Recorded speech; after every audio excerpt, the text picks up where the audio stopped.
आज बड़ा अच्छा लगता हो।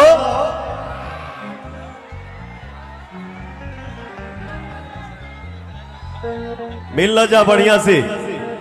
चिराग भैया नमस्ते। अरे सामने से आप लोग हट जाइए प्लीज। हेलो हम सबके बीच में चिराग भैया आए हैं, जोरदार ताली हो जाए हो भैया।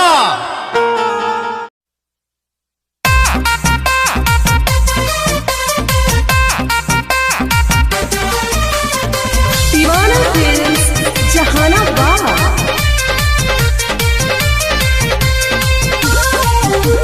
पासवान जी म्यूजिक कैले बड़ा बात भाई पलट बिहार के बोला पलाठी मारे पानी बाओ छाड़ के पानी बाओ छाड़ के पानी बाओ छाड़ के कैले बड़ा बात भाई पलट बिहार के बोला पलाठी मारे पानी बाओ छाड़ के देले बात न्योताया था चिराग भैया के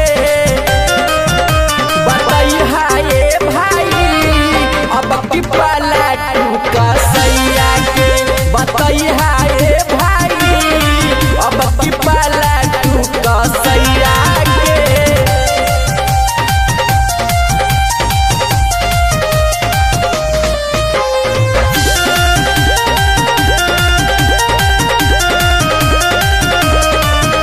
बताई हाय भाई अब की पलट का सैया के गलती के चला बेल शासन पर शासन उड़ा बेले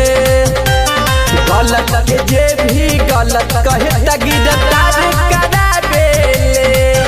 गिरफ्तार करा बेले गलती के चला बेल शासन पर शासन उड़ा बेले गलत के जे भी गलत कहे त गिरफ्तार करा बेले रखले डुबा के ईटा बिहार के नैया के बताई हाय भाई अब की पलट का सैया के बताई हाय भाई अब की पलट का सैया के मिक्स बाय मंटू दीवाना पासवान जी म्यूजिक बताई हाय भाई अब की पलट का सैया के कहीं चले न काम सरकारी खाली बढ़त लूट बलात्कारी घरे घरे ई शराब बेचबा के ढोंगी बनल बटे चमत्कारी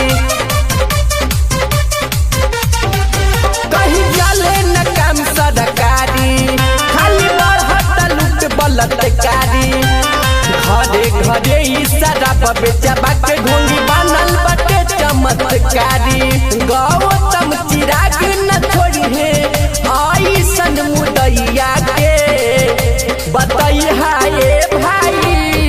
अब की पलट का सैया के बताई हाय भाई अब की पलट का सैया के दीवाना फिल्म्स जहानाबाद।